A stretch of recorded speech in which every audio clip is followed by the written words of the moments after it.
Today's lesson is all about Unity's audio settings menu. As I mentioned in the last lesson, the audio settings menu controls all of the audio that you import into your project. What's great about it is that it's interactable at runtime using C#, just like how our audio sources are. So once we start moving deeper into Unity's API, we can start changing some of the fields we're about to discover, just like with our audio sources. So let's jump into things. First, allow me to explain what that funny acronym stands for that I just mentioned. In programming, API stands for Application Programming Interface. Now you might hear me mention Unity's API more throughout this course. Well, basically API refers to a collection of pre-written programming scripts that we can use. We can interact with and use the tools created inside these scripts when writing our own. The Unity developers, for example, created an API with many functions, classes, and variables for us to use inside of the scripts that we create. The debug.log function is a great example. That function isn't just something that comes with C#, it's a function created by the Unity developers for us to use in their program, just like how we've created our own functions in the past. So the debug.log function is part of Unity's API. And as we go through the course, we'll run into and use more functions and classes that are part of that API. Now try not to worry about it too much. In my experience, it's one of those things you learn more about and understand better through first-hand practice and exposure rather than having it explained to you. Okay, so with that out of the way, let's jump back into our Unity project and take a look at its audio settings menu. So as we learnt about in the last lesson, we can open up the audio settings menu by clicking Edit, Project Settings, and then Audio at the top. The first setting that we have is called the Global Volume, and it simply acts like a master fader that affects the final level of all of your audio. It ranges from 1 to 0. When at 1, there is no additional gain being added or removed, but the further you lower it down to 0, the more you're lowering the final amplitude of your audio. Once it hits 0, our audio is at -infinity decibels. Now, as you know, most games have an audio settings menu of their own that the player themselves can interact with.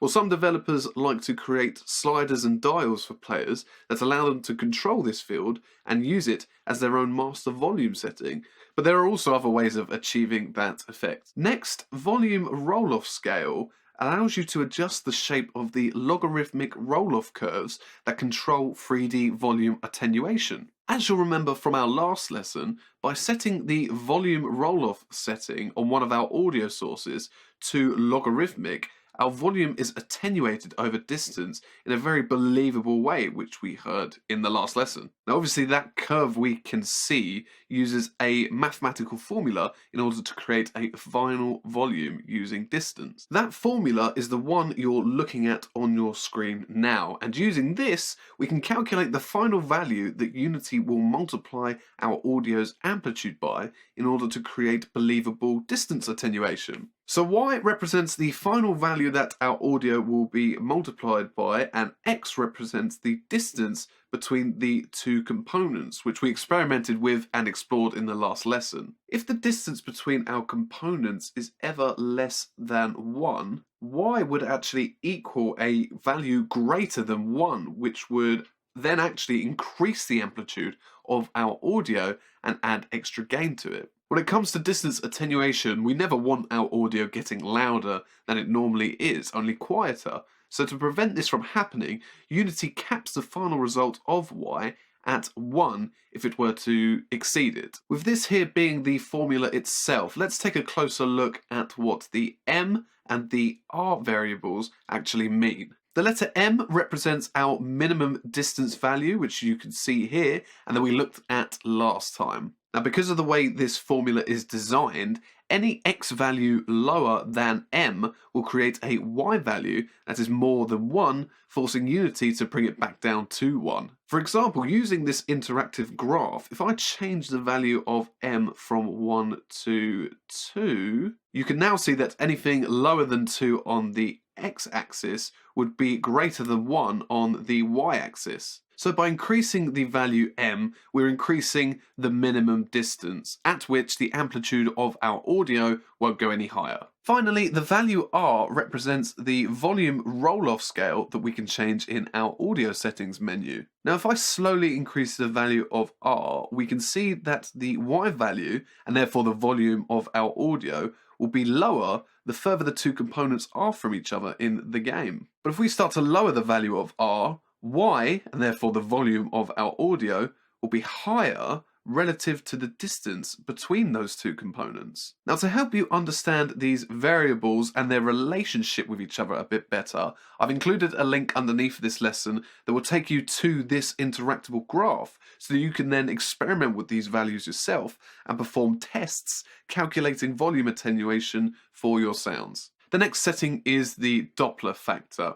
The Doppler factor is a multiplier that either increases or decreases the final result of the Doppler level for your audio sources. It ranges from 0 to 10, with 1 being its default. When at 0, you're essentially disabling the Doppler effect slider for all of your components, and when at 1, no change is made to them. So let's say that we set the Doppler factor to 2.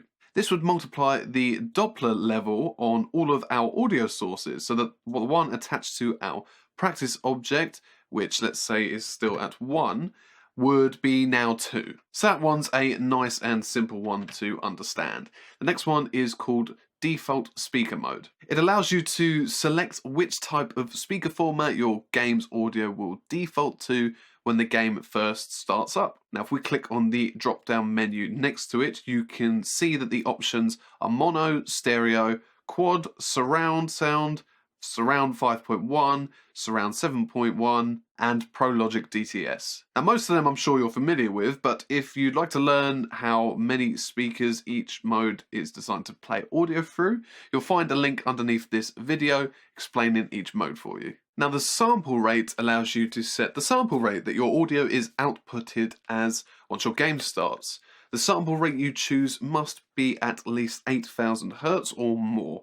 And if left at 0, Unity will allow the system that you're running your game on to use its default sample rate. So let's give this a test. Let's go back to our audio source. Let's make sure that it is set to 2D, which it is. And then let's play our game and have a listen to it whilst the sample rate is still at 0. So as we can hear, the music plays back as it always has at its highest quality of a sample rate of 48 kilohertz. But now let's go back to our audio settings menu and let's change the system sample rate to 8,000 Hz. And now let's play our game once again.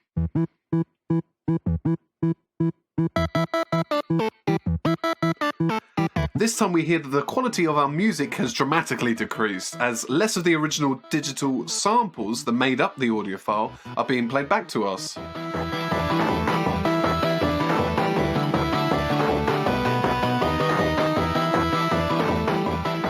Now, most gaming platforms can easily handle audio played at 48 kilohertz, so it's unlikely that you'll ever need to lower this setting, but it's nice to know that you have this option. Next, the DSP buffer size allows you to change the buffer size that the audio is processed at. Now, as you may already know if you've worked with DAWs before, the buffer size determines the speed your CPU runs at and how much data it processes at once when handling your audio. If you were to set the buffer size in a DAW to a value that was too low, then it would force the processors to work at very high speeds, which may produce a crackling sound when mixing your audio. But if set too high, then the processor wouldn't be working fast enough, which could cause a delay or a latency whilst you were recording audio, playing it back to you as you record it slightly too late. Usually in DAWs, we're given a selection of sizes to choose from, such as 32, 64, 128, and so on. But Unity instead gives us 4 options to choose from. Those options are default, best latency, good latency, and best performance. Now, whilst they sadly don't tell us the specific buffer rate that Unity will produce our audio at from these options, they're thankfully pretty self-explanatory. And if left on the default setting, it's very unlikely that you'll ever need to change this setting. But during testing of your game, if you start to notice that your audio isn't responding quite as quickly to your C# commands as you would like it to, or that a disturbing crackle has started to emerge, you can come to this option, make an adjustment, and test to see the difference that it has. As you can see, I have a message that has appeared telling me that the default buffer size has been overwritten to 1024. Now, you may or may not have this message yourself. Don't worry too much if you have or have not. A lot of people have expressed how they'd like this setting to be a little less vague and a little more customizable per platform that their game is released on, rather than per project as a whole. So hopefully in the future this will be something that will be updated. But for now, until you find yourself with any issues in terms of crackling in your audio or delays in terms of when you've announced your audio to play, I suggest just leaving this set to default. Moving on, we now find ourselves back at the Max Virtual and Max Real voices, which we talked about a little bit in our last lesson. Now, to quickly recap, the Max Real Voices number is the total amount of sounds or voices that can be played by our game and heard by the player at the same time. If the game tries to play more than this number of voices at once, then some of them become virtual and are no longer audible to the player. Max Virtual Voices is then the total number of voices that can be played at the same time. Now, the reason why Unity sets limits to the number of voices that it can play is to 1. Prevent the gaming platform's CPU from having to process too many sounds at once, causing performance to suffer, and 2. To prevent too many sounds from being blasted into our players' ears all at once. These default values that Unity provides us with are good amounts for us to start with. Now, if you feel like you'd like to change them, I'd first recommend that you wait until you've imported and implemented a fair amount of your total sounds and music into your game before you start increasing these numbers. Get some essential pieces of audio playing back in your game first, such as dialogue or key sound effects, then include more sounds like backing music and ambient sounds. Then once you've got a better feel for the moments in your game that will be playing a large amount of voices at once, you can then decide whether or not you want to increase these numbers. I'd also recommend that you do some research into the platforms that you're building your game for and find out how many voices they can run at once. For example, there is an article below this lesson that details the audio capabilities of the Xbox One, and in it, it tells us that it can run a total of 512 voices at once, the size of which suggests that they're referring to virtual voices. You'll also find underneath this video an article by the developers of the audio middleware software Wwise, which details their max voice recommendations for other platforms. But in general, 64 max real voices is recommended for modern consoles and PCs depending on how powerful they are. For iOS and Android, you may wish to stick to 32. The next two options are for exclusively VR games being built in Unity. The Spatializer plugin option allows you to choose from any third-party Spatializer plugins that you may have chosen to download and use for your game.